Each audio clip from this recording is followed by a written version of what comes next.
शुभ संध्या। आप सभी विद्वानों को सादर प्रणाम, वंदन और अभिनंदन। सर्वप्रथम मंगलाचरण जो पैरा यहाँ पर विधिवत रखा गया है, उस पैराय को साधन करते हुए मैं यहाँ पर उपस्थित हूँ। ओ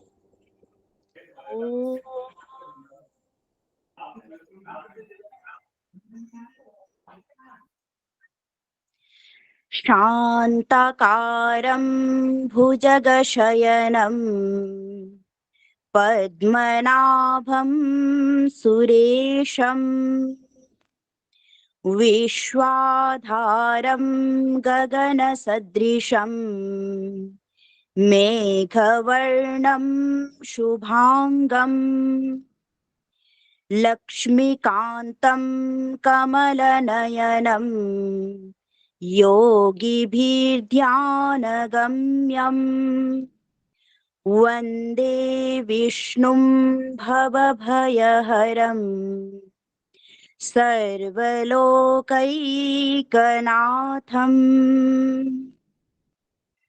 ॐ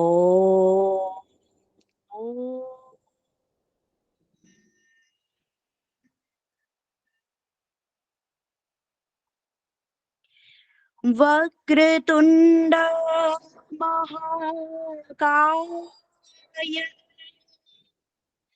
सूर्यकोटि समप्रभ निर्विघ्नं कुरु मे देव सर्वकार्येषु सर्वदा। ॐ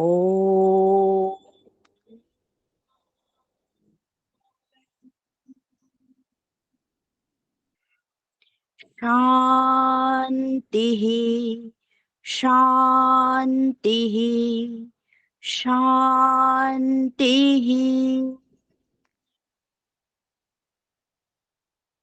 सभी को सादर वंदन पुनः। ओम नमो नमः। धन्यवाद सागरिका, इस मंगलमय बेला को और मंगलमय करने के लिए। यहाँ पर कार्यक्रम जो प्रस्तुत है उसके संदर्भ में मैं संक्षेप में उसका परिचय यहाँ पर उपस्थापित करने जा रहा हूँ, ताकि उसी के अनुरूप हम आगे गतिविधि कर सकें। यह कार्यक्रम जाह्नवी संस्कृत ई जर्नल जो 2010 से निरंतर प्रथम संस्कृति पत्रिका के रूप में प्रवाहित होती रही है, प्रकाशित होती रही है, उसी के उपक्रम के रूप में, एक पृथक उपक्रम के रूप में 2020 में यह प्रारंभ किया गया। और इसका उद्देश्य यह रहा है कि संस्कृत और भारतीय संस्कृति दोनों समन्वित रूप में ही हमारे समक्ष है। इनसे, इनके संदर्भ में जो कार्य कर रहे हैं या कार्य कर चुके हैं या कार्य करने के लिए योजनाएं बना रहे हैं, इन तीनों ही तरह के व्यक्ति को यहाँ पर सादर आमंत्रित किया जाए। वो यद्यपि संस्कृत क्षेत्र के हों न हों, उससे बहुत अधिक अंतर नहीं पड़ता है। मूल रूप से उनका कार्य साधना जो रही है वह महत्वपूर्ण है। उन्होंने वैयक्तिक स्तर पर समाज के लिए जो दिया है, हमारे संस्कृति को जो जनसाधारण तक पहुंचाया है, हमारे ग्रंथों में जो अमूल्य रत्न है वह जनसाधारण तक जो पहुंचाया है, ऐसे व्यक्तित्व को यहाँ पर लाया जाए और परस्पर हम उससे लाभान्वित हो सके। लाभान्वित होने का अभिप्राय यहाँ पर यह है कि हम, हमारे समक्ष है बहुत कुछ, लेकिन हम जान नहीं पाते हैं कि वस्तुतः इसका क्या महत्व है। हम जान नहीं पाते हैं कि इसे किस तरह से अमुक ग्रंथ को समझें, या कोई विषय वस्तु अगर ढूंढना शुरू करते हैं तो हमें पता ही नहीं चलता है जो कि हमारे ग्रंथों में उपलब्ध है। और विशेष रूप से जब हम भारतीय विज्ञान की बात करते हैं, विशेष रूप से जब हम अन्य प्रकार के जो हमारे निधि हैं उनके संदर्भ में बात करते हैं, तो वहां पर आकर के हम अटक जाते हैं। हमारे पास संसाधन बहुत कम दिखने लगते हैं हमें, यद्यपि हैं बहुत अधिक, लेकिन हमें बहुत कम दिखने लगते हैं।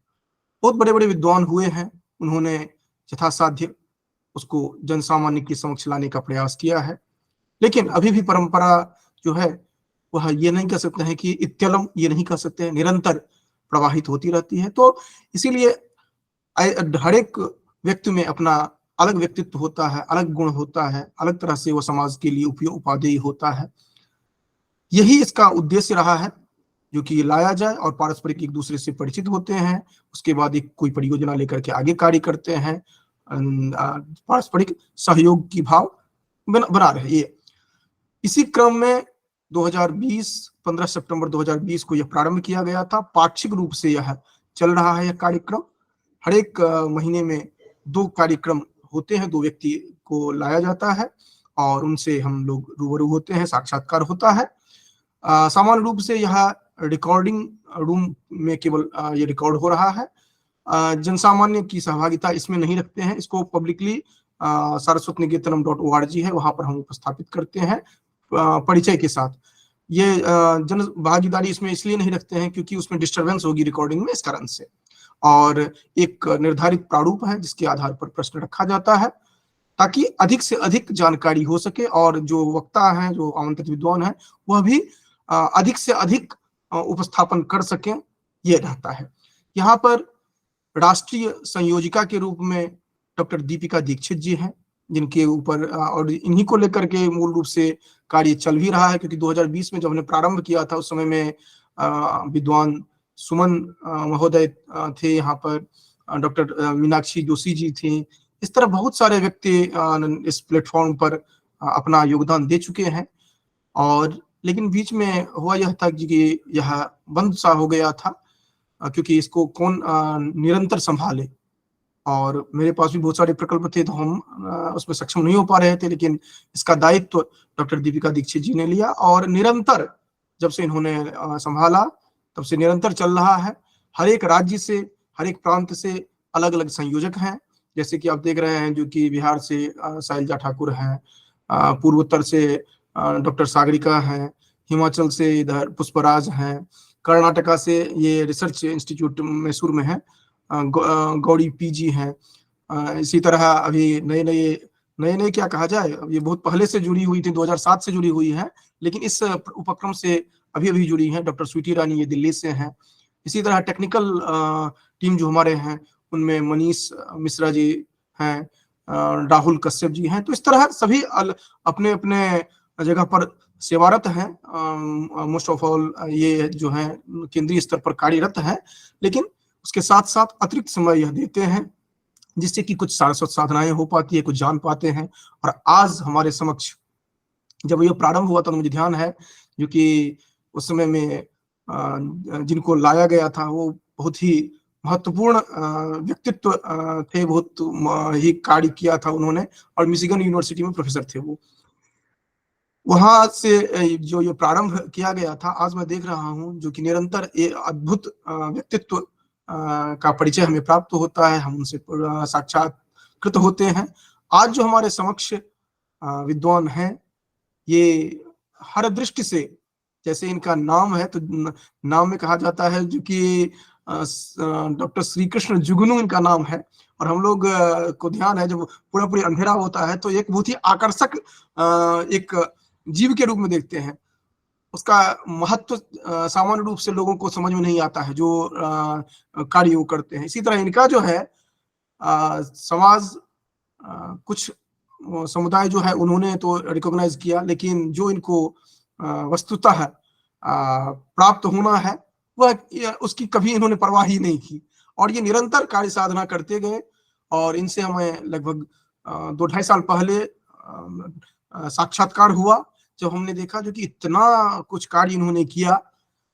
तो ये हमारा मन में उपक्रम चल ही रहा था जो क्या किया जाए, कभी कहा जाए इनको, लेकिन फिर वही हुआ जो कि अगर ये कहते हैं जो कि समय नहीं है या कुछ और भी बातें होगी तो थोड़ा हमें भी मनोमालिन्य होगा जो कि समय इन्होंने नहीं दिया। लेकिन दीपिका जी ने जैसे भी हुआ इनसे बात करके एक समय निर्धारित किया, और आज की शुभ अवसर है जो कि आज हम लोग देखेंगे, हम लोग सुनेंगे, और मैं पूर्णतः आशा और विश्वास के साथ यहाँ पर हूँ कि बहुत कुछ सीखने के लिए मिलेगा।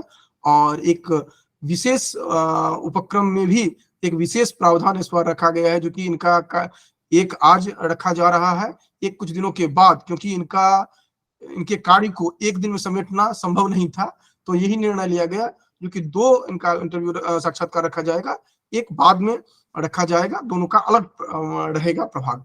तो बस मैं इससे अतिरिक्त यहाँ पर ज्यादा समय नहीं लूंगा, और सभी को मैं स्वागत, सभी का साधुवाद करता हूँ। विशेष रूप से आज की जो अतिथि हैं उनका मैं स्वागत करता हूँ, वाचिक स्वागत करता हूँ। नमस्कार।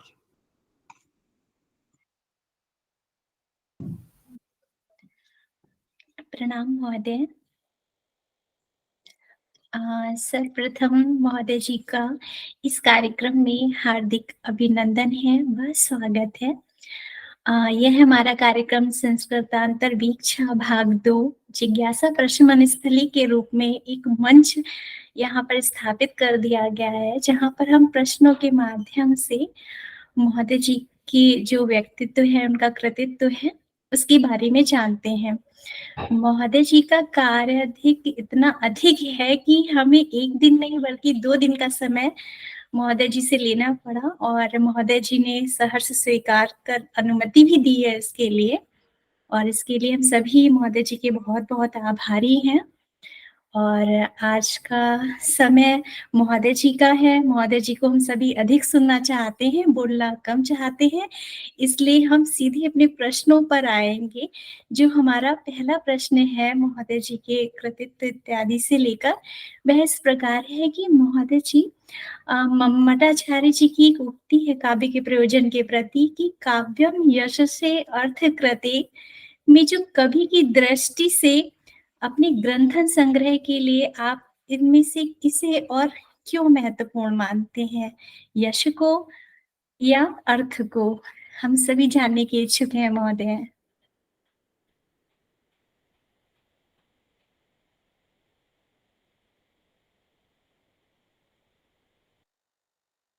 महोदय भी आपका म्यूट है।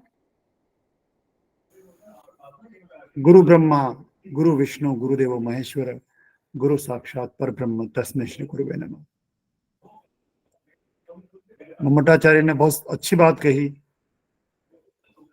और ऐसा ही एक श्लोक भर्तृहरि का है, नास्ति येषाम यश काय जरा मरणजम भयम, है ना। तो जरा मरणजम भयम, न तो उसको बीमारी है, न बुढ़ापा है, न मरण का भय है। मेरा तो एक छोटा सा उद्देश्य था। मैं मूल रूप से एक ऐसे परिवार से हूं जिसकी 7 पीढ़ियों में लोगों ने कविताएं लिखी, संत परिवार का। हम लोगों में एक विशेष बात ये भी रही, मैं पहले तो आप सबका आभार ज्ञापित करता हूं कि मुझे आज बोलने का, आपके बीच आने का, कई बार विपिन जी से बात होती रहती है और मैं इनकी चुटकी लगाता रहता हूं, ये विपिन है कि बिपिन है। कई बार मैं ऐसा इनसे मजाक करता रहता हूं कि संस्कृत वाले हो और आप लोक का नाम है आपका, वैसे ही मेरा भी नाम लोक वाला ही है। तो मेरी पीएचडी लोक पर है, लोक साहित्य पर मुझे लगा कि लोक और श्लोक में भी तो केवल ये श आधा जो है ना, ये बाकी दोनों ही लोक लोक ही है। 14 जनवरी को 16 को मुझे एक लेक्चर देना है और ये सिद्ध करना है कि जो कुछ लोक में है वही शास्त्र हो जाता है, लोक वार्ता और लोक विश्वास। क्योंकि मेरे सामने वराहमिहिर है, वराहमिहिर ने जो भी ग्रंथ लिखे, संहिताबद्ध किए, जिनको हम शास्त्र कहते हैं, मैं तो देख रहा हूं सारे लोक है। तो ये मेरी एक दृष्टि बनी थी। मेरी पीएचडी तो लोक पे की मैंने 93 में, लेकिन बाद में मुझे लगा कि मुझे थोड़ा काम अलग से करना है। और एक और महत्वपूर्ण पक्ष ये था कि चूंकि मैं पत्रकार रहा राजस्थान पत्रिका में, राष्ट्रदूत में, और भी अंशकालिक पूर्णकालिक। तो मेरे मन में हमेशा ये रहा कि मुझे देव भाषा के लिए कुछ करना चाहिए। और देव भाषा के लिए क्या करें, क्योंकि उम्र वो हो गई थी और हमारी शिक्षा 8वीं क्लास तक स्कूल के बाद नहीं हुई। मैं रेगुलर विद्यार्थी नहीं रहा, स्वयं पाठी रहा पूरा। अब संस्कृत की बात आई तो संस्कृत को तो कैसे सीखा जाए। लेकिन ये बहुत संयोग है कि धर्म क्षेत्र कुरुक्षेत्र से लेकर यत्र पार्थ धनुर्धर गीता मुझे मुखा गया। तो ये जो एक मुझे था कि यार जब गीता याद हो सकती है और संस्कृत के बहुत सारे श्लोक, तो वो जो भी कुछ याद होते रहे। 8वीं तक ही था, मैं कोई बाद में नहीं पढ़ा उतना, क्योंकि राजस्थान में एक हमारे तीसरा पेपर होता है, थर्ड पेपर, जिसको पास करना जरूरी होता है। तो वो संस्कृत में हम लोगों का, और मेरी बड़ी रुचि थी, पर क्योंकि आगे पढ़ ही नहीं पाए, पैसा ही नहीं था और स्थितियां कुछ अलग ही थी परिवार की। तो जो कुछ काम किया, संयोग देखिए कि वो जो यश और इसकी बात जो आप बात कर रहे हैं, मैंने यश का कुछ सोचा नहीं। बस एक पत्रकार के जीवन में जो कुछ स्थितियां बन सकती है समाज सेवा की, संस्कृत में काम करने का मेरा सिर्फ एक प्रयोजन था। और मैं उसकी ओर आप सबका ध्यान आकर्षित करना चाहता हूं कि मेरे लिए, चूंकि मैं संस्कृत पढ़ा नहीं हूं लगातार, तो बहुत बड़ी बात आपके ध्यान में आनी चाहिए। मैं सबकी अपील भी करता हूं इस एक पंक्ति की तरफ, और आप सबको अच्छी लगनी चाहिए ये पंक्ति, कि संस्कृत केवल काव्य की भाषा नहीं है, व्याकरण की भाषा नहीं है। भाषा तो प्रकृत होती है। जो आदमी बोलता है उसको किस रूप में हमें काम में लेना है। यदि उसको अंग्रेजी वाला अंग्रेजी के ढंग से कहता है कि ये आपको कॉल कर रहा है, या ये आपको सांकेतिक कह रहा है, और संस्कृत में कह दिया तो, प्राकृत में कह दिया तो, प्राकृत में या पाली में कह दिया तो, ये सब व्याकरण है। तो है तो लोक की भाषा, जो प्रकृत है, नेचुरल, उसको हमने जिस फॉर्म में डाल दिया कि साहब ये इसको आप कहेंगे, पिताजी है तो इसको क्या कहेंगे। मैं मेरे राजस्थान में भाई जी कह दूंगा, लेकिन उस संस्कृत में कहना तो मुझे पिता के नहीं पड़ेगा।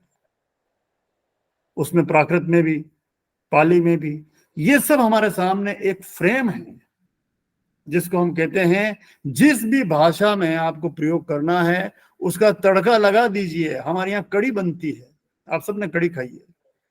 मेरे घर में जो कड़ी बनती है, मेरी माँ 36 प्रकार से कड़ी बनाना जानती थी। 36 छोंक किसे कहते हैं, आप एक छोंक से काम चला रहे हैं।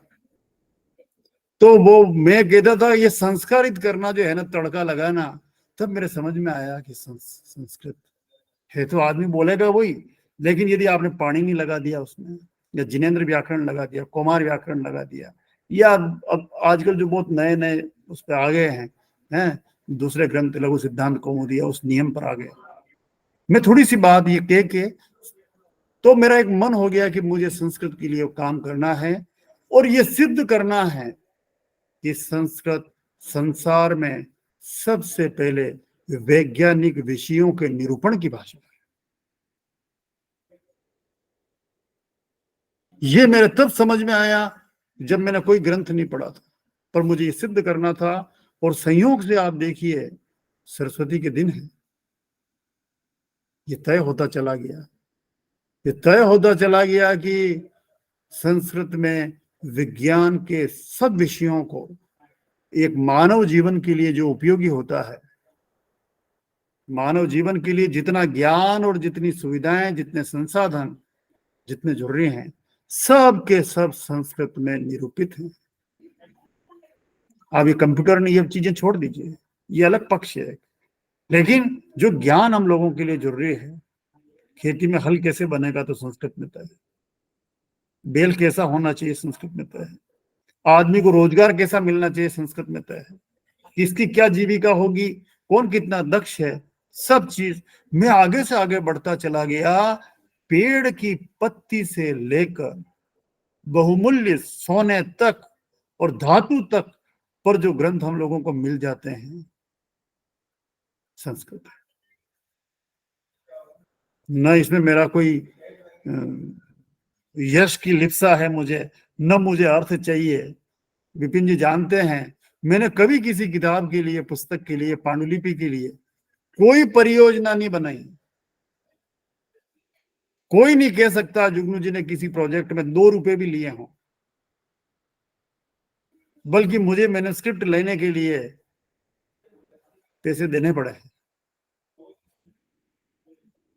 जी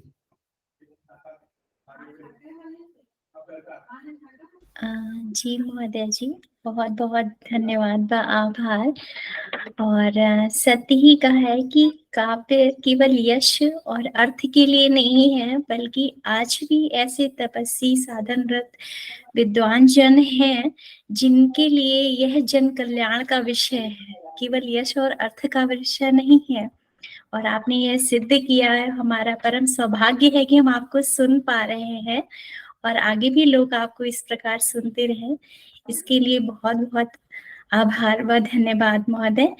इसके उपरांत मैं अपना द्वितीय प्रश्न रखना चाहूंगी कि जैसा कि मैंने आपके जो आपका अभी तक का यात्रा व्रत रहा है उसमें देखा था कि जो आपके अनधिगम्य और अल्पज्ञात जो संस्कृत के ग्रंथ हैं, उनके प्रकाशन से आप भावी पीढ़ी और समाज की दिशा और दशा दोनों में ही आप क्या परिवर्तन आपने किया है, उस सबको हम सभी के साथ साझा कीजिए। देखिए, मैं तो इसको ये कहूंगा कि एक प्रयास है, क्योंकि वराहमिहिर एक बहुत अच्छी बात कहते हैं। वराहमिहिर का इन दिनों मैंने एक ग्रंथ पूरा किया है, वो है बृहद यात्रा। वराहमिहिर के बृहद संहिता, बृहद जातक, लघु जातक, पंच सिद्धांतिका सारे ग्रंथ प्रकाश में आए हैं, लेकिन बृहद यात्रा नहीं आए, जिसे वो मन को जीतने की बात कहते हैं कि ये आप क्या कुछ दे रहे हैं। मेरा तो मन इसलिए जीता हुआ रहता है, मैं कोशिश करता हूं कि एक अपने को प्रयास करना है। आप सबका ध्यान भी चाहूंगा, बात 2000 की है। 2000 के आसपास मेरा जन्म चित्तौड़ का है। दुर्गराज चित्तौड़ को देखने को मेरी आंखें प्यासी, मेरा जन्म चित्तौड़ का है। तो वहां जब मैंने चित्तौड़ में चीनी वास्तु की पुस्तक देखी,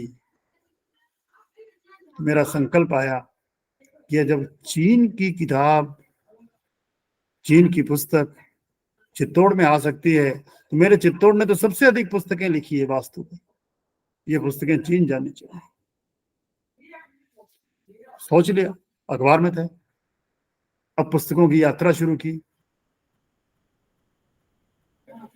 यात्रा शुरू की तो अपने को पुस्तक देगा कौन? विपिन जी, बहुत इंटरेस्टिंग बात है ये।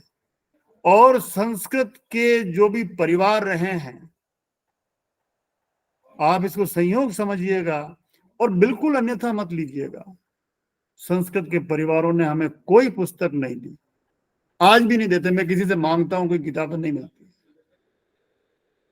मैं कितना बड़ा सच है। तो मुझे मेरे एक मित्र पंडित ने कहा कि हम लोगों ने एक संस्कार में लिया है, बड़ा भाई छोटे भाई को भी किताब नहीं देगा। तो हमने कहा भाई ठीक है।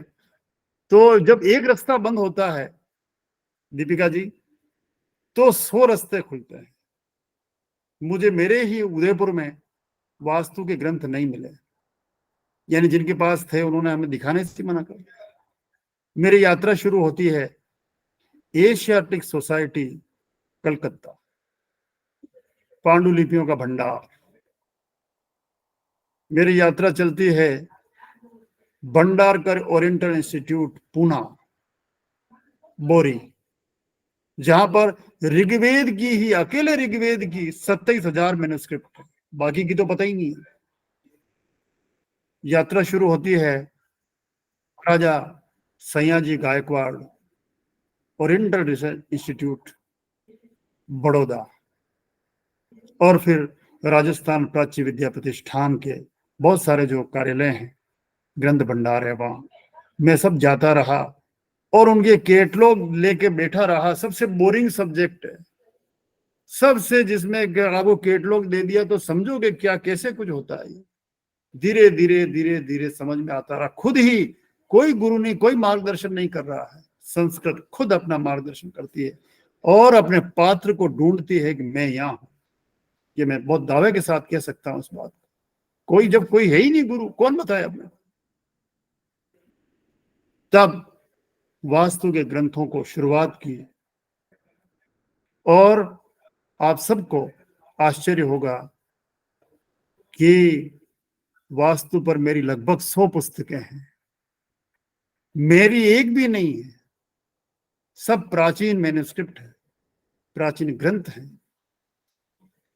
मेरे तो कुछ लिखा ही नहीं, केवल ये सोच लिया कि मेरे अर्थ समझ में आना चाहिए और अर्थ मुझे करके सब लोगों के सामने रखना है। और सबसे जो बड़े ग्रंथ सामने आए उनमें सम्रांगण सूत्रधार है, 2 पार्ट में आए। पहला ग्रंथ राजवल्लभ और अभी अभी जो आया वो वास्तु प्रदीप। लगभग 100 ग्रंथ। लगभग इसलिए कहता हूं कि यदि मुहूर्त संबंधी भी मैंने ग्रंथ किए हैं तो वो इसलिए किए हैं कि उनमें वास्तु चैप्टर है। जिस किसी भी ग्रंथ में वास्तु पर चैप्टर था वो ग्रंथ मैंने किया है। तो यदि कोई एक लंबी सीरीज, एक लंबी श्रृंखला यदि कोई देखे भारत में, अब देखिए समाज को बदलने की इनकी बात, मैं कोई बदलने का प्रयास नहीं, मैं भी अपन नेताजी भी नहीं है, अब तो एक सामान्य आदमी है। लेकिन आप देखिए कैसे बदला। बहुत दिनों तक आचार्य श्री श्री जी, वास्तु पर कोई ज्यादा बढ़िया उनकी प्रतिक्रिया नहीं आती थी। तो उन्हीं के जो इर्द गिर्द मित्र थे, उन्होंने एक दिन हमें बुलाया तो मैं आश्रम में, तब तक हमारी 45 किताब आ चुकी थी, 2016 की बात है। तो मैं वहां गया, बंगलुरु। बहुत विनम्रता से मैं अपनी बात कह रहा हूं। मैं बंगलुरु गया, पूना होके, उदयपुर से पूना की उड़ान और पूना से वहां रात में करीब पहुंचे। दूसरे दिन हमारी मुलाकात हुई, भेंट हुई।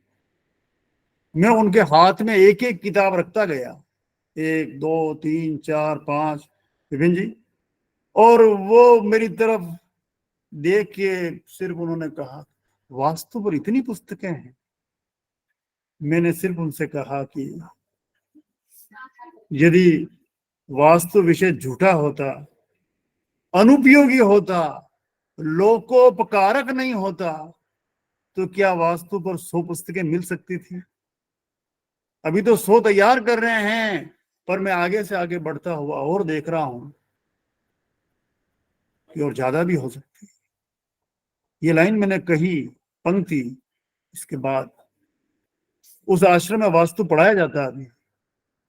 इससे बड़ी बात क्या हो। पूरा देश आज वास्तु की तरफ इस उम्मीद के साथ देखता है। नए नए हमारे यहाँ जितने आजकल कार्यालय बनने लगे हैं, IIT इंस्टीट्यूट में हमारे ग्रंथों पर काम हुआ है। मेरा कोई ग्रंथ नहीं, मैं तो माध्यम हूं केवल उन ग्रंथों को सामने लाने का।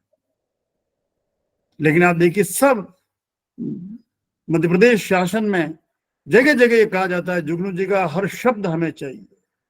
अब ये क्या करें? समाज बदलने के लिए, और मैं तो कोई बदलने का दृष्टिकोण नहीं है, बस संस्कृत के प्रति ये दृष्टिकोण विकसित हो जाए कि संस्कृत में वो सब है जो हमें चाहिए।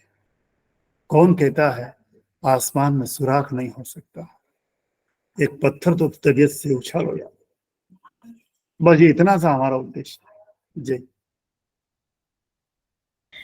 बहुत बहुत धन्यवाद महोदय। और हिंदी में एक और उक्ति भी है कि जहाँ न पहुंचे रवि वहां पहुंचे कवि। तो इस प्रकार से आपकी विचारधारा, आपके विचार, आपकी जो कृतियां हैं जन जन तक पहुंचकर एक विचार परिवर्तन अवश्य करेंगी। और यही हम सब लोगों की वांछना है। और इसी के साथ मैं अपनी वाणी पर विराम देते हुए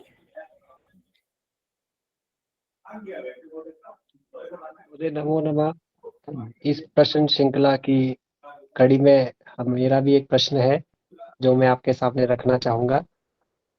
महोदय जी, पुष्पराज जी। आपने बहुत से आधुनिक और प्राचीन वास्तुकला मुहूर्त के ग्रंथों का संपादन भी करवाया है। आप इन सभी ग्रंथों की उपादेयता वर्तमान परिप्रेक्ष्य में कितना मानते हैं? देखिए, एक पंक्ति में ये कहना चाहता हूं कि पहले तो आप ये दिमाग में देख लीजिए और ये अपने समझ में आ जानी चाहिए कि यदि आप आंकड़ा निकालें तो संस्कृत के सबसे अधिक ग्रंथ यदि किसी भाषा में, यदि किसी विषय के बिके हैं तो वास्तु के हैं। ये सबसे बड़ी बात, एक विषय पर 100 ग्रंथ बिक जाना, इसको आप क्या मानते हैं? ये किसी विषय को प्रासंगिक, हर आदमी, कभी आप पूना शहर में घूम के आइएगा, आपको पूना, कराड़, कोल्हापुर, उन सब हिस्सों में लगभग 5,500 वास्तु सलाहकार हैं। सब पर हमारे सिग्नेचर से सर्टिफिकेट। ये वो टोलियां हैं जो हमें कई जगह ले गई।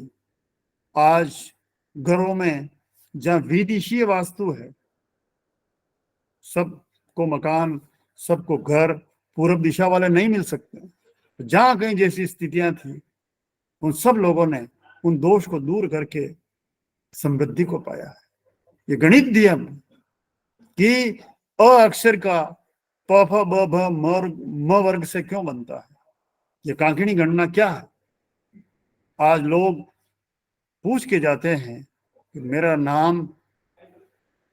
नाम पन्ना लाल है, मुझे कौन से नगर में नौकरी करनी चाहिए, मुझे कौन सी नौकरी करनी चाहिए। ये जो आज छोटी छोटी सी बातें आने लगी है, पिछले 15-20 सालों में, आप क्या मानते हैं? ये वास्तु विषय की प्रासंगिकता को सिद्ध कर रहे हैं। वास्तु कल भी प्रासंगिक था, आज भी प्रासंगिक है। क्यों? कभी आप कल्पना करिए, मैं जिस उदयपुर से बात कर रहा हूं उसकी और फतेहपुरी सीकरी की नींव एक साथ रखी गई थी कुछ ही दिनों के अंतराल पर।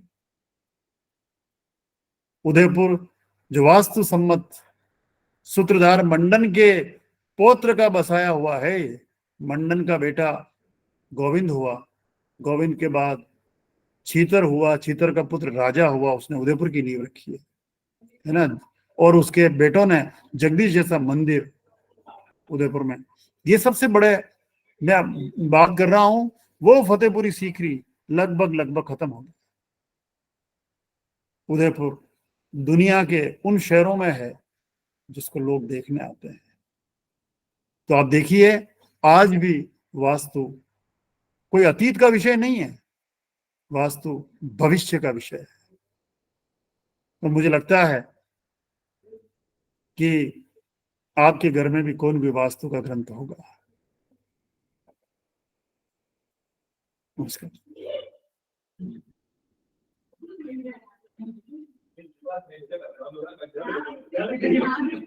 मैं आपसे जी, आप बार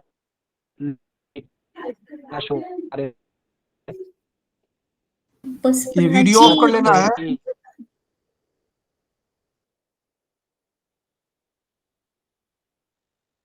जी, मेवाड़ के हीड़ के प्रकाश शोध संपन्न किया।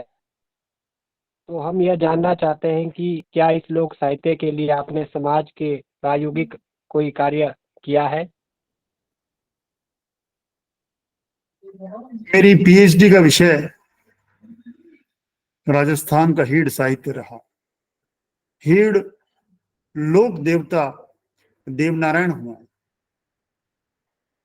देवनारायण का चरित्र श्री कृष्ण के चरित्र के आसपास वैसा ही, और उनकी महिमा में जो एक लंबा गीत है, बहुत लंबा, जिसको करीब 9 विश्राम में गाया जाता है, गुर्जर, ग्वाल, गमेती और जो भी श्रद्धालु हैं जो उसको गा सकते हैं, वो अपनी टोली में बैठ जाते हैं। और खासतौर से दिवाली के दिनों में गाया जाता है। दिवाली के दिए को राजस्थान में हीड़ कहते हैं। दिवाली के दिए को हीड, और जो अग्निमीड़े पुरोहितम है तो ईड्य शब्द है। इधर कालिदास अपने को हिंड, अहि हिंड्य बने बने, वो हिंड शब्द है। ये शुद्ध जो ईड देवता से ईड है, लेकिन हम इसको लोक के ही लेते हैं। लोक में दिया यानी प्रकाश का प्रतीक। तो हमारे यहाँ ग्रंथों के रूप लिखने की परंपरा रही कि काव्य जस प्रकाश, रघुवर जस प्रकाश, है ना, कई कई नाम से, जाति प्रकाश, नित्य कर्म प्रकाश, ज्योतिष प्रकाश। तो वैसे ही देव जी का जो प्रकाश है, यानी देव नारायण का चरित्र है, वो भी एक प्रकाश है, तो उसका नाम दे दिया हीड। हीड किसकी? देव जी की। ये एक लंबा, ये मेरा पूरा प्रायोजना वर्क, जिसको मैं कहता हूं कि पत्रकारिता की नौकरी छोड़ने के बाद गांव गांव घूम के, उन दिनों वो टेप रिकॉर्डर आता था, उस पे इनको, क्योंकि मेरे पास दिवाली के दिन ही थे, और दिवाली के बाद हीड ने नहीं गाई जाती है। हमारे यहाँ कहावत है, गई दिवाली गावे हीड, यानी अप्रासंगिक बात हो जाती है। तो वो उन्हीं दिनों में इकट्ठे करने थे, तो वो लगातार, और उसको बाद में लिखा पूरा, सुन सुन के जैसा बन पड़ा उसको लिखा। लिखने के बाद उसमें से तत्व निकाले, हम क्या क्या स्टडी कर सकते हैं उनमें, सामाजिक तत्व, आर्थिक तत्व, राजनीतिक तत्व, उस काल की संस्कृति, उस काल के आर्थिक पक्ष, कई चीजों को निकाल के एक थीसिस, बल्कि मेरा जो पहले क्या बनता, सिनॉप्सिस, वो सिनॉप्सिस जो बनी थी, सिनॉप्सिस के समय तक मुझे पता नहीं था कि इसमें क्या चीज होगी। संयोग देखिए, ईश्वर मदद करता है कि जो हमने हाइपोथेसिस, जो परिकल्पना थी, ईश्वर ने वैसा ही कर दिया। हीड इकट्ठी हो गई। अब हीड किसी के पास नहीं है। पिछले 20 सालों में मोबाइल के बाद सिर्फ हीड के कुछ अंश, जिसको हमारे यहाँ कहते हैं हुड़ा कट्टी, हुड़ा मैंने तोते, जैसे तोते के काटे हुए फल होते हैं ना, वैसे किसी किसी के पास मिल जाए एक आध अंश, तो वो एक हीड। ये थीसिस मेरा निकला है। मेरी 75 किताब छपने के बाद थीसिस छपा, और उसके बाद आज देखिए आप, राजस्थान में हीड के जो देवता हैं, उनकी बड़ी आस्था, बड़ा भी। अब तो उनके जन्मदिन पर छुट्टी होने लग गई है, अभी 2 साल 3 साल से। ये कुछ चीजें तो आती है, अपना काम हुआ, ठोस काम हुआ, तो लोगों को भी लगा कि अच्छा काम है, लोगों के हाथ तक पहुंचना चाहिए। जी धन्यवाद महोदय, आपने बहुत उत्तम तरह से हमें इससे अवगत करवाया। धन्यवाद आपका बहुत बहुत। प्रणाम महोदय जी। आप जैसे ज्ञान गंगा को समेटे हुए और इस धरातल पर जो ज्ञान प्रवाह कर रहे थे, ये तो सर्वथा ही अतुलनीय और प्रशंसनीय भी है। और आज हमारे बीच आप यहाँ पर जो उपस्थित है, समासीन है, तो ये तो हम सबका ही अहोभाग्य है। और इसी के साथ में व्यक्तिगत रूप से भी आपको पुनः वंदन करते हुए इस प्रश्न श्रृंखला में मैं एक उत्थापन करना चाहती हूँ। आपकी सारणी से पता चलता है कि आपने भारतीय संस्कृति के लिए राजस्थान में बहुत कार्य किए। हम जानना चाहते हैं कि भारत के और किन किन प्रांतों के लिए आपने प्रत्यक्ष रूप से अपना योगदान दिया है, कृपया हमसे साझा करें।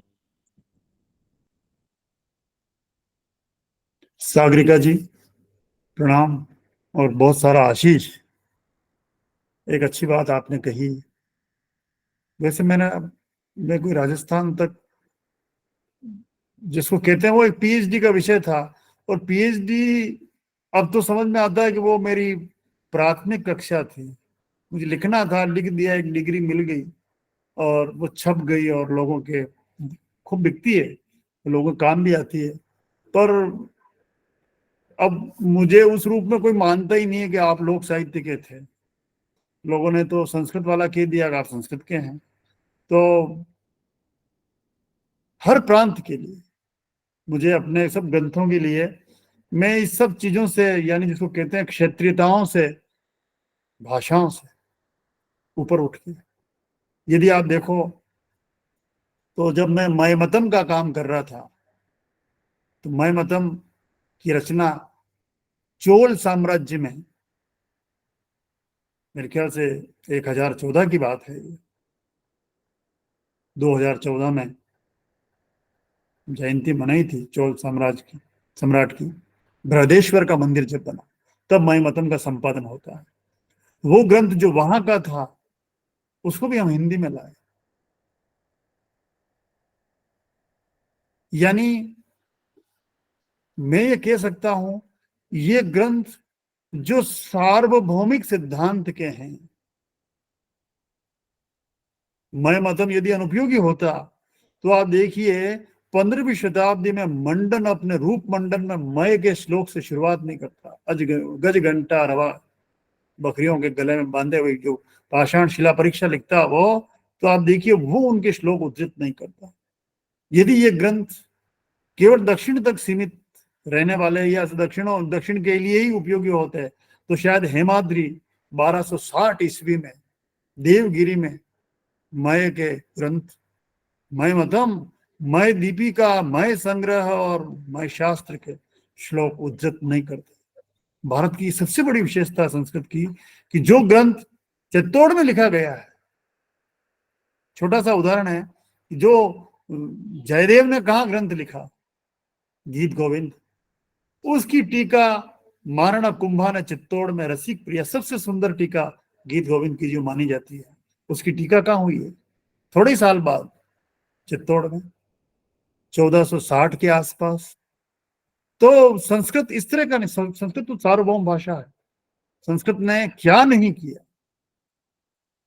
संस्कृत का ग्रंथ आज हम जितना समझते हैं, आप देखिए अपराजित प्रच्छा,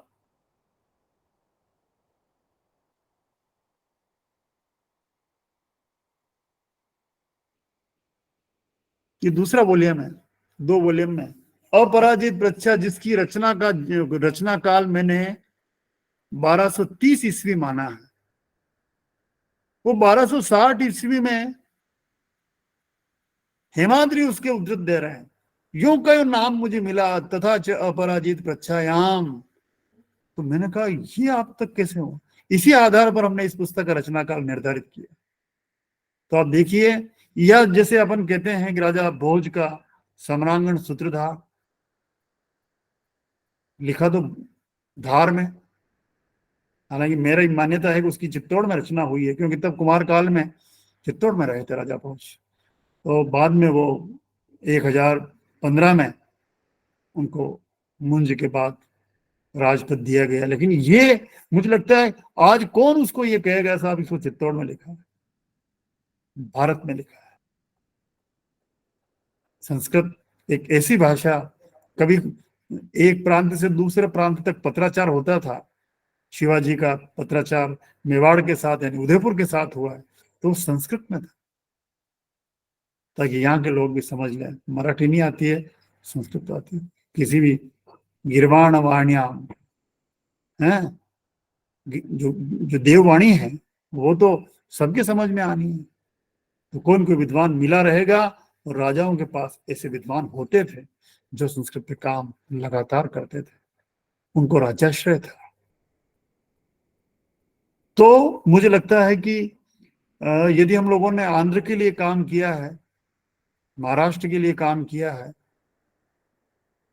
महाराष्ट्र में लिखा हुआ एक ग्रंथ हमें मिला था, सुखानंद वास्तु, महाराष्ट्र का था, तो वो संस्कृत में ही था तो कर दिया हिंदी में, वो सबके लिए हो गया। जैसे सीता क्षेत्र, मुझे लगता है मधुबनी के आसपास सीता क्षेत्र, तो वहां वासुदेव देवज्ञ ने एक ग्रंथ लिखा, उसके 2 चैप्टर, वो वास्तु प्रदीप है, वो हमें मिला तो वो वाला भी तैयार कर दिया। तो यानी ये उस क्षेत्र का, आपने क्षेत्र के हिसाब से कहा तो कौन कौन सा ग्रंथ कहाँ कहाँ का, ये मैंने बताया। चित्र लक्षणम जो नग्नजीत का है वो भोट लिपि में मिला है, उसको देवनागरी में लाके उसको हिंदी में लाके लोगों को सौंप दिया, वो भारत का हो गया। यानी ये एक हम लोगों ने कोशिश, इन दिनों में एक और हम लोग काम कर रहे हैं, और वो आप सबको थोड़ा पसंद भी आएगा विपिन जी। वो है जो उड़ीसा में एक पुराण पढ़ा जाता है, महालक्ष्मी पुराण, बड़ा सुंदर है, 16वीं शताब्दी की रचना है, और वो अभी तक उड़िया भाषा में ही था।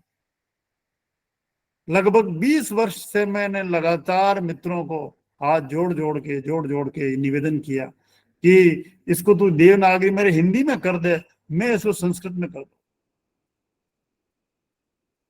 देखिए आप, तो ये हमारी उड़ीसा के लिए भी एक सेवा हो गई कि वो पुराण जो केवल उस भाषा में था, वो निकल के यदि संस्कृत में आता है और फिर हम उसको हिंदी भी उसके साथ दे देते हैं, तो वो एक बहुउद्देशीय काम। ये मुझे लगता है कि ऐसे काम अपन लोगों को छोटे छोटे से स्तर वाले, मैं आज नंदिकेश्वर पुराण ढूंढता हूँ, नहीं मिलता, आदित्य पुराण ढूंढता हूँ, नहीं मिलता है, अर्बुद पुराण ढूंढता हूँ, है ही।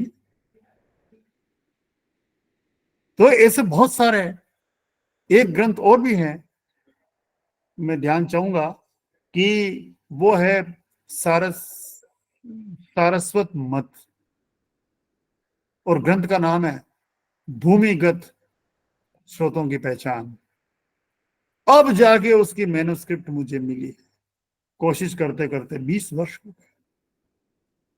वरामीर ने उसके श्लोकों को, यदि आपको रेगिस्तान में कुआं खोदना है तो पानी कैसे ढूंढोगे आप, क्या विधियां थी। वो सारस्वत, जो सरस्वती नदी लुप्त हो जाने के बाद वहां से जो भी उठ के चले गए थे, कहीं भी चले गए, वो सारस्वत ड्रामा, सारस्वतों की जो विद्या थी भूमिगत पानी खोजने की। तो मुझे लगता है कि ये केवल एक प्रांत के लिए नहीं, सभी के लिए, और जिसको जो समझ में आए। संस्कृत तो सार्वभौम है, और संस्कृत, मैं तो यही तो कहता हूं, संस्कृत दुनिया की भाषा होनी चाहिए। जी बहुत बहुत धन्यवाद जी। आपकी वाणी से जो ये प्रश्न उत्पन्न हुआ था, जो शंका मन में उत्पन्न हुआ था, उसका जो समाधान आपने किया, उससे ही प्रतीत होता है कि आपने अपने हथेली पर ज्ञान रूप दिए को लेकर ही चारों दिशाओं में आपने घूमा, और उस दिशाओं को, जिन जिन दिशाओं में आप गए, पदार्पण किया, या फिर मानसिक रूप से हो या ज्ञान मार्ग से आपने पदार्पण किया है, उन दिशाओं को आपने उजागर किया है, और ये हम सबका परम सौभाग्य भी है। और बहुत अच्छा लगा ये जानकर कि आप इतने गुणी ज्ञानी व्यक्ति होकर भी अत्यंत विनम्र रूप से हम छोटे छोटे बच्चों को भी आपने प्रोत्साहित किया अपने वचनों से, और ये बहुत ही हम सब सभी का अहोभाग्य है।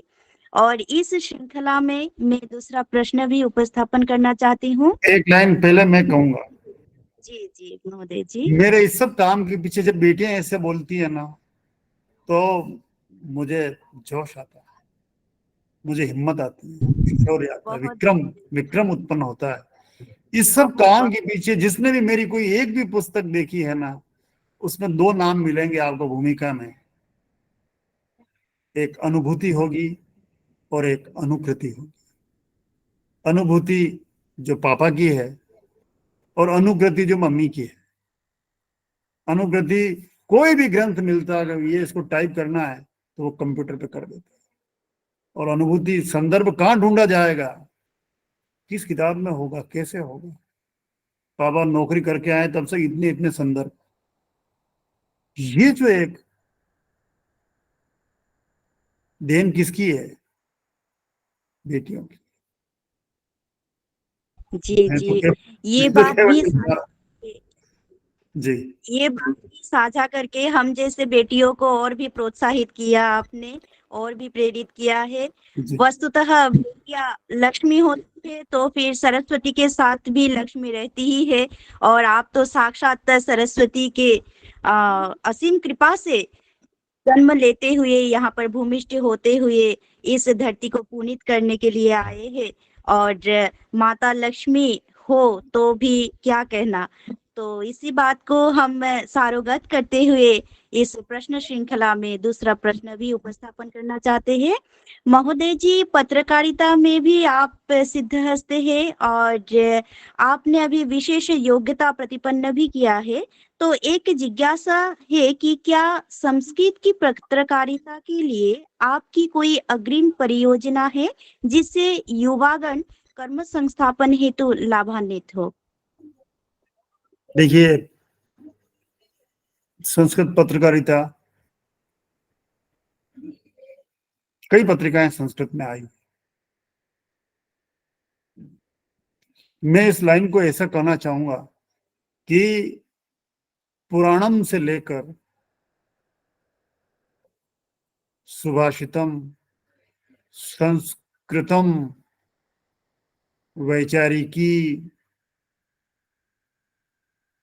और राजस्थान से जो संस्कृत भारती जो मेरे देखने में आई, या एक जो वो संस्कृत संभाषणम अभी जो साउथ से आती है, दक्षिण से, ये भी, मैं एक ऐसी बात कहना चाहता हूं कि दरअसल पत्रिका चलाना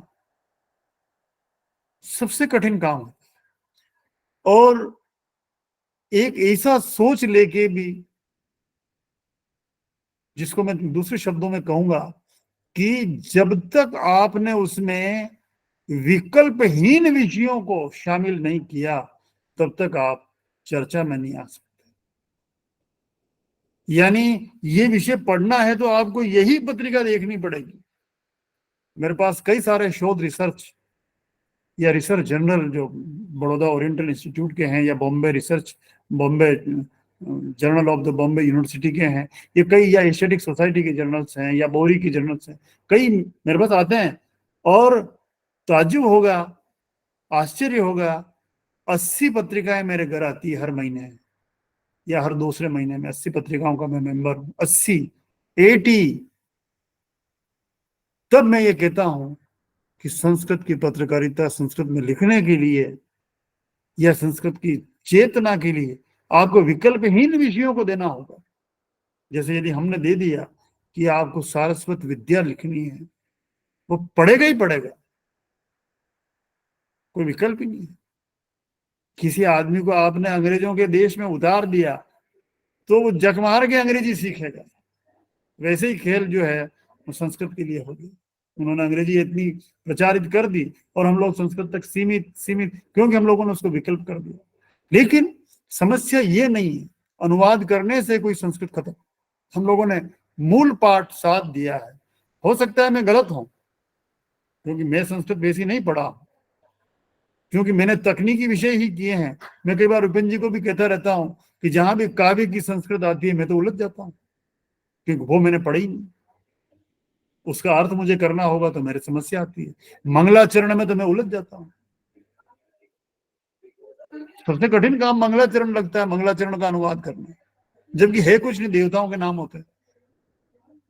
तो मुझे लगता है कि संस्कृत में जितने विषय हम लोग लाए हैं, या पत्रकारिता की जो स्थिति आपने अभी जो सवाल किया था, मेरी अपनी कोई योजना नहीं। मैं तो इस पत्रकारिता के बजाय किताबों पर जोर देता हूं कि अधिकाधिक पुस्तकें लोगों तक आ जाए, तो और वो उपयोगी हो, कम दाम में चली जाए। इसीलिए हमने चौखंबा को चुना था कि वो ज्यादा महंगी नहीं करके।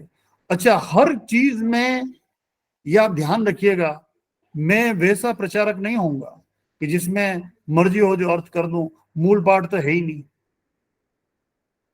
मैं संस्कृत भी साथ देना चाहता हूं, और इसीलिए मेरे उदाहरण में भी संस्कृत होती है, और ऊपर जो संस्कृत है। एक और यहाँ एक छोटी सी बात कहना चाहता हूं, ये पत्रकारिता की दृष्टि से भी और सब दृष्टियों से इसको समझा जा सकता है। एक ग्रंथ है कृषि पराशर।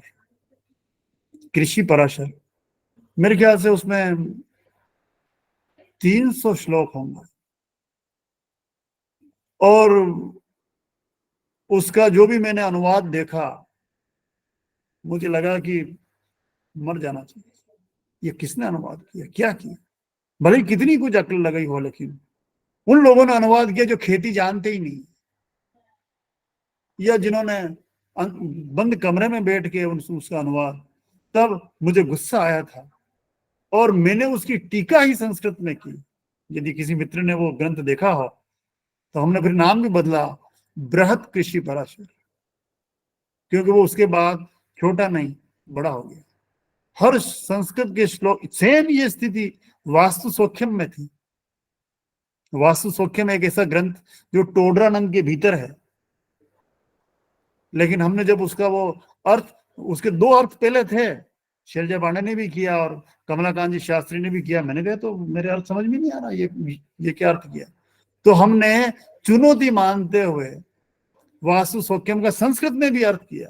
अब अर्थ चेंज नहीं होता ये मान के, क्योंकि जब संस्कृत आ गई, अनुवाद भी संस्कृत में हो गया, उसकी टीका भी संस्कृत में दे दी, हर शब्द को समझा दिया, तो मुझे लगा कि ये तो मैं ऐसा कुछ प्रयास करता हूँ।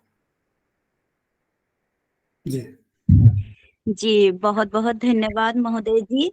वस्तुतः ग्रंथ के माध्यम से ही आपने जो एक उज्जवल परिकल्पना परियोजना बनाए हैं वो अत्यंत प्रशंसनीय है। और ग्रंथ ही होता है ऐसा माध्यम जो मित्र के रूप में भी आजीवन साथ निभाता है। और बहुत उत्तम विधा से आप अपने जीवन को सार्थक किए हैं, फलान्वित किए हैं, जो मानता है मानवता को सार्थक प्रतिपन्न किया है। तो इसके लिए पुनः एक बार आपको धन्यवाद ज्ञापन करना चाहते हैं। नमो नमः। ओम।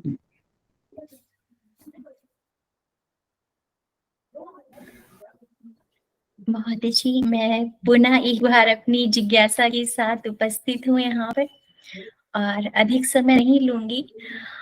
मेरा प्रश्न जो महोदय जी है आपसे वह इस प्रकार है कि जो पांडुलिपि के आधार पर आपने दक्षिण भारत के जो राजा हैं और संस्कृत वाङ्मय के विविध पक्ष हैं उसमें स्थापत्य कला इत्यादि, उनका संपादन कर आपने किन नवीन पक्षों को व्यवहारिक धरातल पर लाने का प्रयास किया है और वे कितने अभिव्यक्त हो पाए हैं, हम सभी अवगत होना चाहते हैं। एक पहले तो इस अच्छे सवाल के लिए, अच्छे प्रश्न के लिए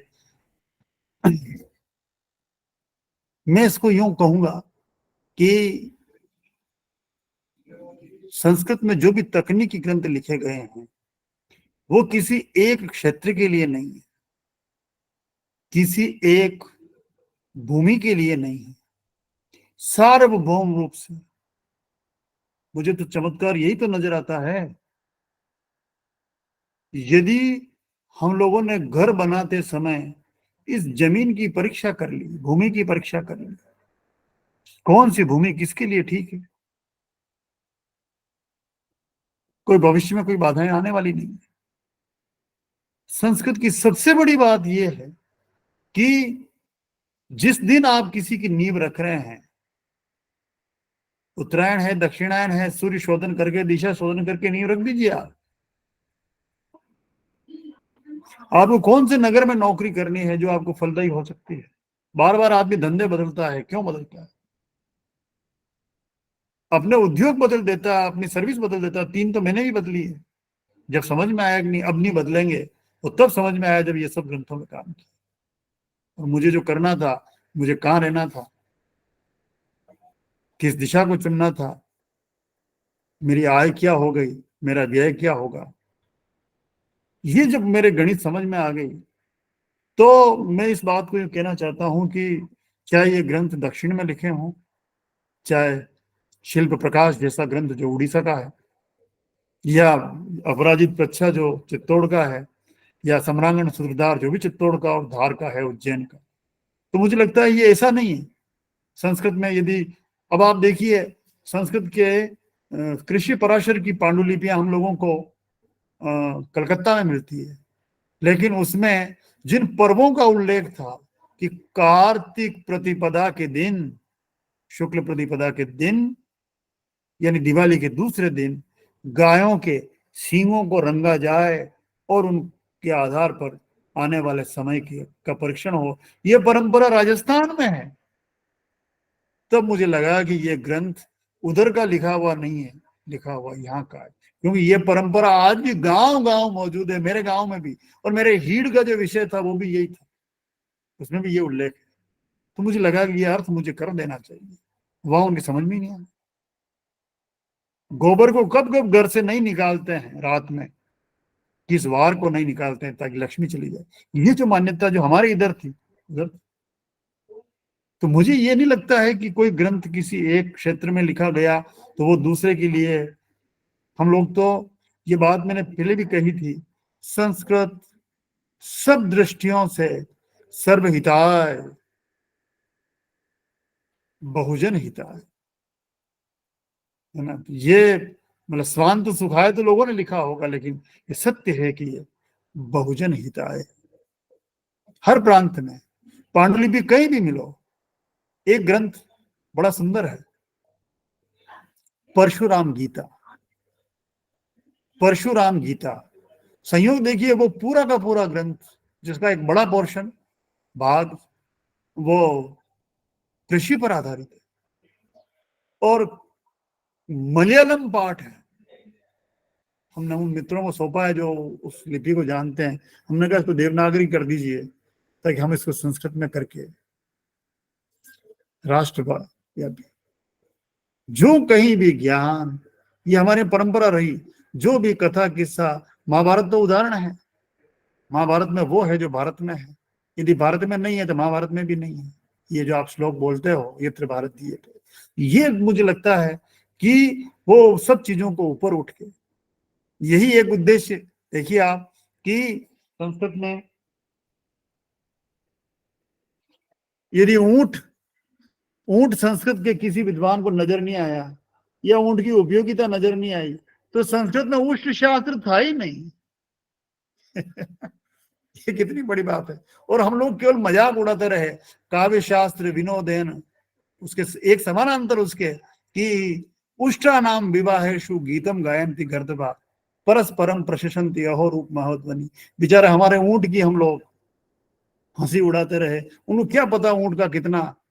तब एक शास्त्र ही हमने उष्ट शास्त्र, क्योंकि मुझे लगा मेरे यहाँ पर जहां गज शास्त्रम है, करी विनोद है, मतंग लीला है, अश्वायुर्वेद है, हयायुर्वेद है, हया है, अश्वशास्त्र है। अश्व पे तो बहुत सारी मेरे खुद ने अभी 20 ग्रंथ दिए हैं छपने के लिए, अश्वविंशति, जिसमें छोटे छोटे शालिहोत्र जैसे 20 ग्रंथ। और 20 ग्रंथों में तो मुझे लगा कि हमारे संस्कृत में ऊंट पर कोई पुस्तक ही नहीं है, तैयार कर दी पूरी, और आपको पढ़नी चाहिए उष्ट शास्त्र। आपको लगेगा कि ऊंट कितना अच्छा प्राणी। तो मुझे नहीं लगता है कि कभी कभी पर संस्कृत में काम करने का एक मन धुन है। संस्कृत से हम कुछ कमाए नहीं, पर ये सोचते हैं संस्कृत को क्या दे के जाए। जी महादेव जी, जितना मैं आपकी आत्म परिचिति का अध्ययन करते समय विस्मित थी, आज उससे भी अधिक मैं आश्चर्यचकित हूँ आपके उत्तरों को सुनकर। और लग रहा है कि कुछ आपकी आत्म परिचिति की बातें मुझे बार बार मन में वही जोड़ देती रहती हैं, प्रभाव अपना छोड़ती रहती हैं। एक बात था वहां पर आपने लिखा था स्वयं पाठी स्तर पर, और इतना अध्ययन करने के बाद मुझे लगा कि स्वयं पाठी स्तर का यदि यह स्तर है गुरुजी, तो मतलब संस्कृत की जो अध्येता है वो कितना कुछ काम कर सकते हैं। और सच में हम सभी लोगों ने इस अपेक्षा से बहुत ही न्यून काम किया है, और इस बात पर थोड़ी शर्मिंदगी भी लगती है। पर आज हम आपके द्वारा प्रेरित होकर कुछ ना कुछ जीवन में नवोनव कार्य अवश्य करेंगे इस प्रकार से। और आपकी आत्मपरिचिति से एक अनुभव मुझे और हुआ कि आपके नाम से अवगत थी, और उसके पश्चात मैं आपके जो कार्य हैं उनको देख रही थी। लगातार रीड मोर वो जो फोन में देखा गया, कम से कम 6 से 7 बार रीड मोर करना पड़ा गुरुजी। और उसके बाद सहसा एकदम मन में आया कि आपकी आयु कितनी है, और फिर जाकर सबसे ऊपर जाकर मैंने देखा कि आयु, तो लगा कि मतलब आपके कार्य को 400 देखकर वर्ष बिल्कुल ऐसा लग रहा था कि 400 200 वर्ष वर्ष पीछे हम आ गए हैं। ऐसा राजस्थान में हमें कहते हैं कि पेट में दाढ़ी लेके पैदा हुआ है, यानी इतना ये सब जिसको आप कराना हो। स्वयं एक कोश है, आपके आगे कुछ बोलने की सक्षमता हम में नहीं है गुरुजी हाँ, आज। और इसी क्रम में मैं अपना दूसरा प्रश्न भी रखना चाहती हूँ। गुरुजी, मेरा दूसरा प्रश्न इस प्रकार है कि जो विदेशी यात्राएं आपने की हैं, उसके द्वारा जो स्थापत्य कला के जो प्रत्यक्षीकरण है, जो उसका स्वाभाविकीकरण आपने उसका दिग्दर्शन किया है, उसका आपकी स्थापत्य रचनाओं पे क्या प्रभाव दिखता है? कृपया हम सभी से साझा कीजिए। बहुत अच्छी बात है। महाराष्ट्र में जब भी हम वास्तु की क्लासें होती है हमारी, वहाँ एक जुनून है वास्तु सीखना है। अकेले वास्तु सीख के हम घर चला लेंगे, नौकरी नहीं चाहिए।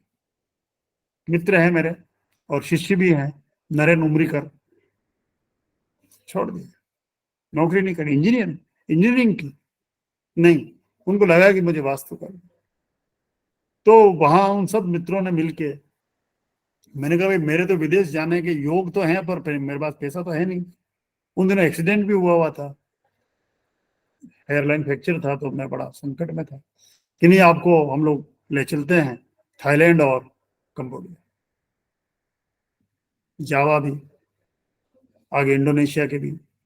तो मैंने कहा, मैं बोले कि नहीं, आपके साथ ही जाना है और आपका हम खर्चा नहीं होने देंगे। जब पैसा लेना ही नहीं है तो देना भी नहीं है कहाँ पे? भाई हम तो ये सरस्वती के पुत्र रहे तो लक्ष्मी तो केवल नजर रखती है बस। ये सबसे बड़ी बात कह रहा हूं मैं आपको, सरस्वती के सेवकों पर लक्ष्मी नजर रखती है, कोई कमी तो नहीं आ रही है, बस देगी नहीं, बस कमी नहीं आ रही। कमी का मतलब हम कोई खर्च भी ज्यादा नहीं करते हैं इतना। मैंने मना, लेकिन वहां जाने के बाद मुझे लगा कि भारत केवल एक भूमि का टुकड़ा नहीं है, भारत केवल एक भूखंड नहीं है, विशाल भारत, ये एशिया जिसको हम जम्बू द्वीप कहते हैं, जम्बू द्वीप है भरतखंड है, उस जम्बू द्वीप में एक छोटा सा, क्योंकि जम्बू द्वीप की जो संस्कृति है, जिसकी ओर हम लोगों को प्रोफेसर आनंद केंतिश कुमार स्वामी, वासुदेव शरण अग्रवाल, स्टेला क्रेमरिश और डॉक्टर मोतीचंद, कई नाम हैं जिनको मैंने पढ़ा है और जिनका मैंने अनुवाद भी किया है। मुझे लगा कि भारत में रह के हम भारत का महत्व नहीं समझ सकते, हमें बाहर जाना पड़ेगा, वो बताएंगे आपको कि भारत का महत्व क्या है। तब मुझे लगा कि ये जम्बू द्वीप भरतखंड में ये 5 जो है ना, जननी, जन्मभूमि, जनार्दन जाय माने जनार्दन जहान,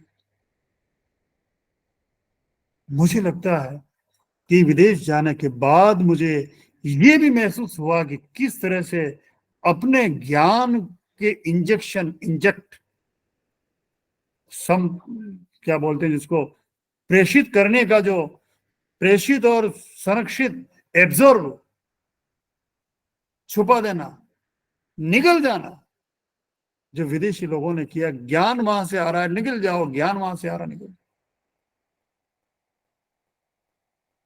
ये सबसे बड़ी भारत की एक ताकत, भारत ने शिल्प, भारत के पास संसार के सामने केवल भारत की एक महिमा को मैं यदि एक स्वर में कहूंगा तो मेरा देश कला का देश है। संसार को कला सिखाने, कला के सबक पढ़ाने का जो काम है, कला का शास्त्र पढ़ाने का जो काम है, यदि वास्तु के 100 ग्रंथ, मैं यदि इनमें आगमों की शुरुआत कर चुका हूं, कामिकागम, है शीर्ष पंचरात्र,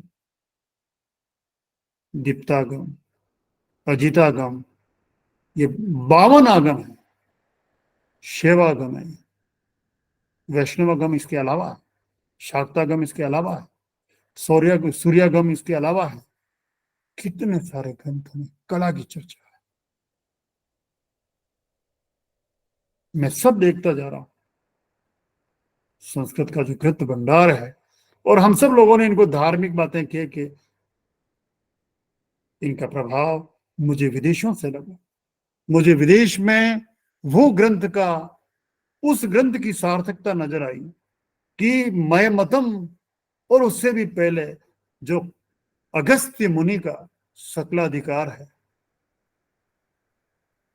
नाम भी नहीं सुना होगा सकलाधिकार का, वास्तविक ग्रंथ संपादन हम नहीं किया हिंदी में हम ही लाए उसको, उसका प्रयास हुआ। किस तरह से वो वहां के पत्थरों का मंदिरों के लिए उपयोग हो सकता है, किस तरह से वहां पर जो सिमरिप नदी है, उसमें पूरी नदी में शिवलिंग बना रखे हैं। कैसे बना सकते हैं, क्यों बनाए हैं? उन सब लोगों को उत्तर दिशा का ज्ञान हो जाए, सब शिव हो जाए, शिव की महिमा को समझ सके। और वहां जो ज्ञान वो लोग भारत वाले लेके गए थे, उन सबको कैसे कैसे बचाया गया। वहीं से मुझे पता चला कि मंदिर तो पूरा देह का, क्योंकि वहां जो मंदिर है उनमें मुखाकृतियां नजर आती है। अपने को, आपने कंबोडिया के मंदिर देखे होंगे, अंगोर वाट का, सिमरिप का, और आसपास जितने भी कुछ छोटे मोटे, वहां लगभग 540 मंदिर में गया तब तक सामने आ चुके थे। लेकिन इनकी संख्या लगातार बढ़ती जा रही। जो जो जंगलों को लोगों ने पहचानना शुरू किया, मंदिर ढूंढ रहे थे, बहुत काम हो रहा था। वहां देखने के नाम पर हम लोगों के पास प्राचीन विरासत थी। हमारे यहाँ प्राचीन विरासत वैसी नहीं, हम लोग ध्यान नहीं रखते। हम लोग जीर्णोद्धार करवा देते हैं। उन्होंने जीर्णोद्धार भी उसी शैली में करवाया जिस शैली में वो मूल बने थे। लोग देखने के लिए आते हैं, है कुछ नहीं। तब मुझे लगा कि ये जो भारतीय ज्ञान है, उन लोगों ने किस तरह से बचा के रखा। पूरी दुनिया के कमाई के केंद्र बने हुए हैं, source of income, source of tourism. तो मुझे लगा कि ये कहीं न कहीं भारत का ज्ञान, जिसको हम लोग ऐसे ही समझते हैं। और एक बात, हम लोग केवल कथा कीर्तन तक नहीं रह जाए, संस्कृत का महत्व समझे। यह महत्व हमें विदेश सिखाता है, जहां जाने के बाद अपने को लगता है कि हमारे पूर्वज यहाँ आए थे। बेटियां हैं साथ में। ये बहुत सुंदर बात जो मैंने कंबोडिया में देखी थी। बहुत छोटा सा देश है कम्बोज, बहुत ही छोटा। लेकिन वहां जब कौंडिन्य पहुंचे तो वो, उन लोगों ने तो कपड़े पहनना ही नहीं सीखा। कौंडिन्य ने वहां की राजकुमारी को देखा, वो पहचान ही नहीं पाए कौन है, नाव से उतरा और उन्होंने भी, सबने घेर लिया उसको। क्या महिलाओं ने मुझे घेर लिया। अपने उस झोले से एक शाटिका, साड़ी, एक शॉल, एक अंशुक, एक दुकूल निकाल के दे दिया, तू इसको पहन ले, तू इसको लपेट ले। संसार को ज्ञान नहीं, संसार को लज्जा हिंदुस्तान ने बताया कि लज्जा ये है। संसार को हम लोगों ने शटरस दिए। स्वाद किसे कहते हैं, वहां के लोग क्या खाते हैं मैं जानता हूं। मैं तो प्याज लहसुन भी नहीं खाता हूं, तो मैंने वहां कैसे कुछ रहा। तो मुझे लगा कि इन लोगों को स्वाद से, वहीं पे मुझे कल्पना हुई थी कि संसार को 6 रस का यदि किसी ने ज्ञान दिया है, हमारा भोजन शटरस होना चाहिए। 4 प्रकार के भोजन तो है, लेकिन शटरस होना चाहिए। इन दिनों हम जो खार का प्रयोग कर रहे हैं, क्षारीय पदार्थों का, आयुर्वेद के अनुसार वो ज्ञान संसार को किसने दिया? भारत, और संस्कृत में दिया। ये सबसे बड़ी बात। संस्कृत के शब्दों को वहां जाना जाता है, बोला जाता है। शिलालेख संस्कृत में मिलते हैं, बाली में, थाईलैंड में कितने शिलालेख संस्कृत के, जावा के। तब मुझे लगता है कि जिस भाषा ने दिग्विजय की, गीर्वाण वाणी है, देववाणी, वहां जाके हमें महत्व का पता चलता है। हम तो तृतीय भाषा से काम चला रहे हैं, वहां प्रथम भाषा, शीर्ष भाषा, भविष्य की भाषा के रूप में यदि कोई यहाँ आएगा और पहचानेगा तो ये संस्कृत में लिखा। किसी भी देश से आओ, संस्कृत बची रहेगी। वहां जाके हमें पता चलता है। अब यहाँ किसी को दो समझ में नहीं आएगा, समझाओ समझ में नहीं आएगा, वहां समझ में आता है। ये शिलालेख, ये वहां की खमीर लिपि में लिखा हुआ है, लेकिन भाषा इसकी संस्कृत, ये समझ में आता है। जी, बहुत बहुत आभार महोदय जी। और आपके श्रीमुख से एक भारत श्रेष्ठ भारत की जो परिकल्पना है, और जो हमारा सोने की चिड़िया कहा जाने वाला भारत है, उसके बारे में और अधिक हम सभी ने जाना। इसके लिए बहुत बहुत आभार व धन्यवाद। महोदय सादर नमन आपको। महोदय मेरी भी आपसे एक जिज्ञासा है जी। कि कंबोडिया तथा भारत देश में स्थित मंदिरों में धार्मिक रूप से उद्धृत संस्कृति में किस प्रकार के गंभीर अंतर से आप अवगत हुए? मुझे लगा कि हमारे यहाँ जो मंदिर की परंपरा है वो एक पूर्त संस्कार के रूप में है ना, इष्ट और पूर्त। तो हम लोग कैसे देवता प्रसन्न हो सकते हैं? तो यज्ञ के एक उत्तर काल में हम लोगों ने मंदिर को एक भक्ति का जो उद्भव उसकी एक प्रमुख अंग के रूप में मान लिया। और वहां मुझे जाने के बाद ये पता चला कि वहां मंदिर लगभग 11वीं शताब्दी से पहले भारतीय कथाओं के ज्ञान के बड़े केंद्र बन गए थे। हमारे यहाँ अजंता और अलोरा की गुफाओं में रामायण और भागवत मिलती है, लेकिन वहां वो छोटा सा देश है। बड़ा उदाहरण है छोटा सा कि कंबोडिया में कि वहां जो सिमरिप का मंदिर, ये अंगोर वाट का मंदिर है, सबसे बड़ा दुनिया का, बहुत भव्य। उनकी दीवारों पर समुद्र मंथन, महाभारत, रामायण, लंबे लंबे पैनल। मैं तो नाथद्वारा से बिलोंग करता हूं, वहां वो गिरिवर नख पर धारने वाले श्रीनाथ जी, और वहां भी मैं जाके देखता हूं कि वहां भी गिरिवर नख पर धारने वाले। बहुत ज्यादा प्रभावित रहा वो देश हमसे। मुझे लगता है कि बौद्ध मत के उत्तरकाल में, लेकिन अब वापस वो चेतना आ गई है, तो वो भी मुझे कुछ देखने को मिलता है। लेकिन मुझे लगता है कि उन लोगों ने भारतीय संस्कारों को, भारतीय मूल्यों को, भारतीय तकनीक को बहुत अच्छे से समझ के उसको अपनाया, उसका अनुकरण किया। जो गीता में भगवान कहते हैं लोकस तदनु वर्तते, तो मुझे लगता है कि उस लोक ने वैसा का वैसा एक अनुवर्तन का एक प्रयास किया। तो जो उस समय श्याम देश था, जिसको आजकल हम थाईलैंड कहते हैं, तो वहां के लोगों ने भी उसको सीखा। कितनी सुंदर प्रसंग है कि थाईलैंड में भी अयोध्या है राम जी, और उनका बहुत सदियों पहले यहाँ से संबंध रहा है। आज हम अयोध्या की बात कर रहे हैं, वहां भी अयोध्या। भारत कहाँ नहीं है? राम की पदयात्राएं कहाँ नहीं है? राम के धाम कहाँ नहीं? पूरा एक भारत नजर आता है मुझे। जम्बूद्वीप का एक खंड मात्र है। जी जी महोदय, आपने कंबोडिया और भारत देश के मंदिरों की जो एक कल्पना इस समय समक्ष प्रस्तुत की है, उसका बहुत ही अच्छा दर्शन लगा कि कुछ हो गया इस समय।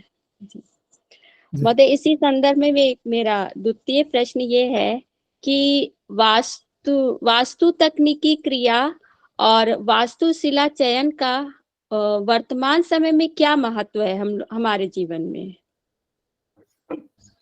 ये बहुत बड़ी, हमारे शिल्पकारों ने पहले पहचान लिया था कि मंदिरों में कैसे पत्थर होने चाहिए। कभी आपने इस बात पे ध्यान दिया है कि मंदिरों की जो नीचे वाला पोर्शन है, आंगन, फर्श, उस पर पत्थरों के टुकड़े क्यों लगाए जाते हैं? और हमारे घर में खुला आंगन, यज्ञ भूमि, और जिसको हम गारा या गोमय से लेपन कर सके, ऐसा क्यों रखा जाता है? कभी सोचा है? क्यों नहीं सोचा? क्योंकि हम लोगों को ये जो परंपराएं थी ज्ञान की, वो आगे पहुंचाने का हम लोगों ने प्रयास ही नहीं किया।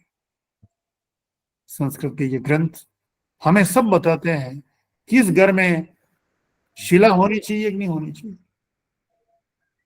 और यदि हो तो कैसी होनी चाहिए। किसी का नाम मेष से लेके मीन तक राशियों के बीच में आता है, उसको कौन से रंग की शिला का प्रयोग करना चाहिए।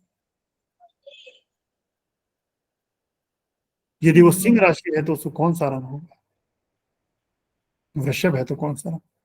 इस पर एक लंबी बहस हम लोगों ने, ये हमारी प्रारंभिक पुस्तक थी जिसमें मुझे कुछ नया करने का वो धुन सवार थी, और ये सब संदर्भ हम लोगों को मिलते गए थे। एक लंबा निबंध वो निकाल के शुरुआत की, वो पुस्तक बड़ी चर्चित रही।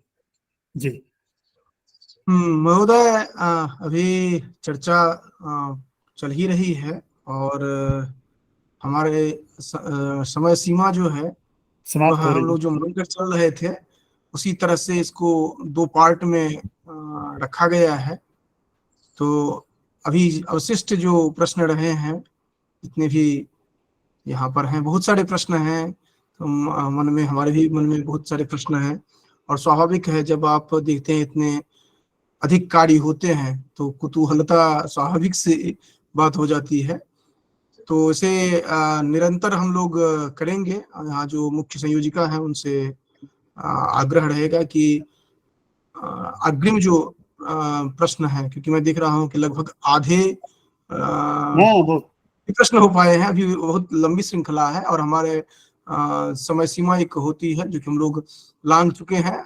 बात है जो कि इतना रोचक चल रहा था जो कि इसमें समय का पता ही नहीं चला।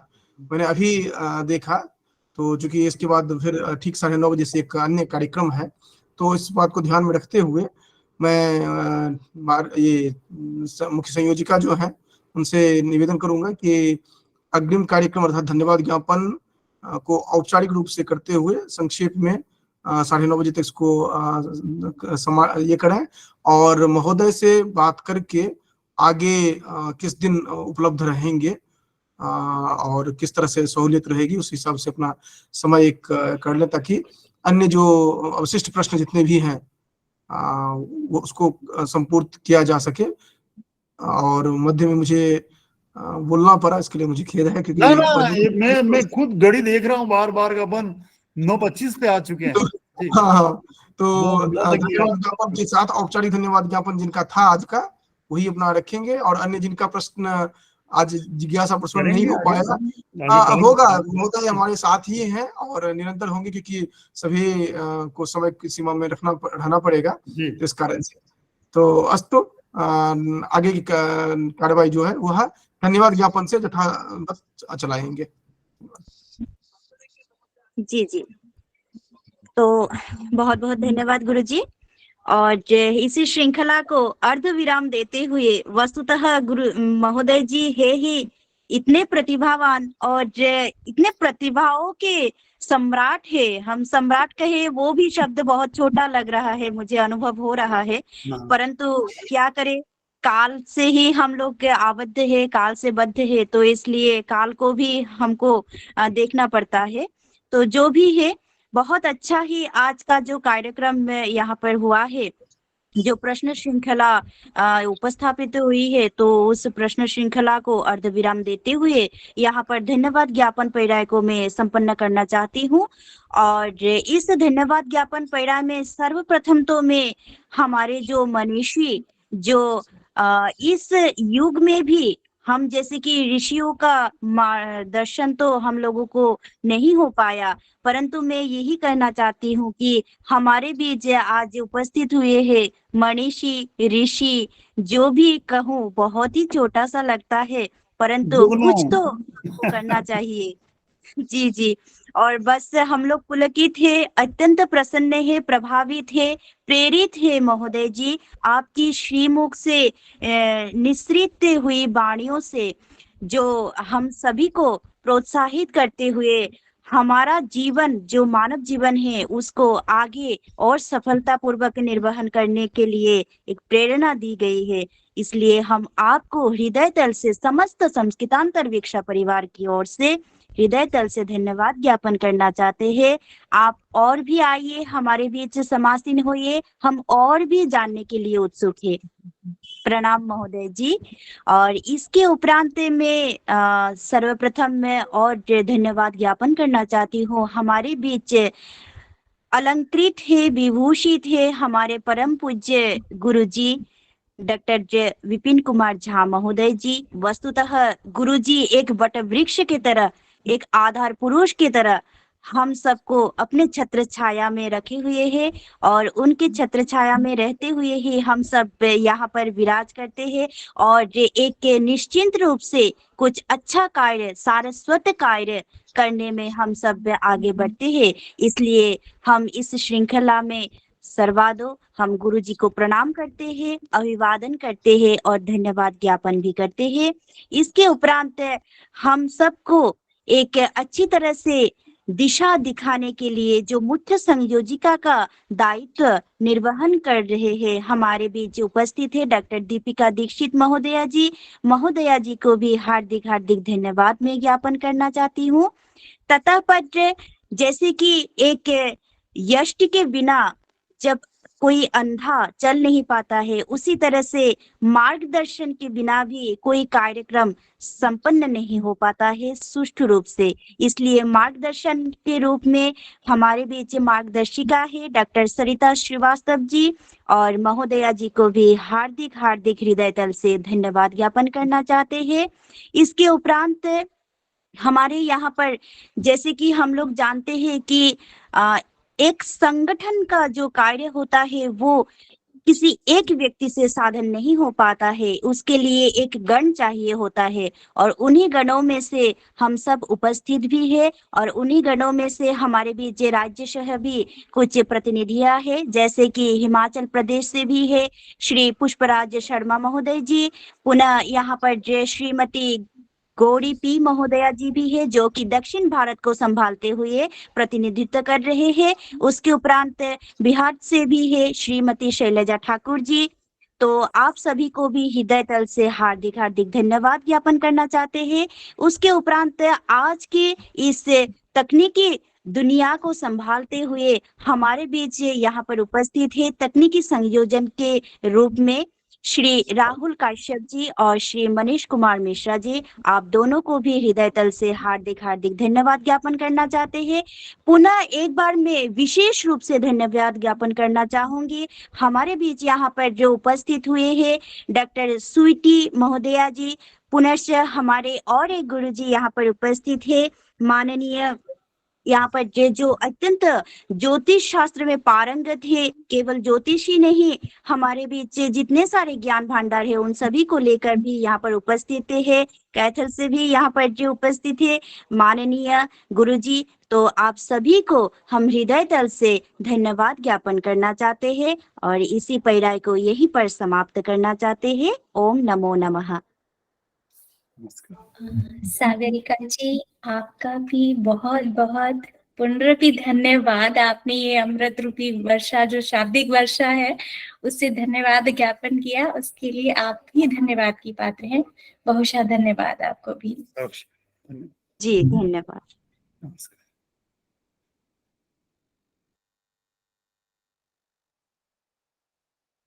सभी को मेरा सादर प्रणाम।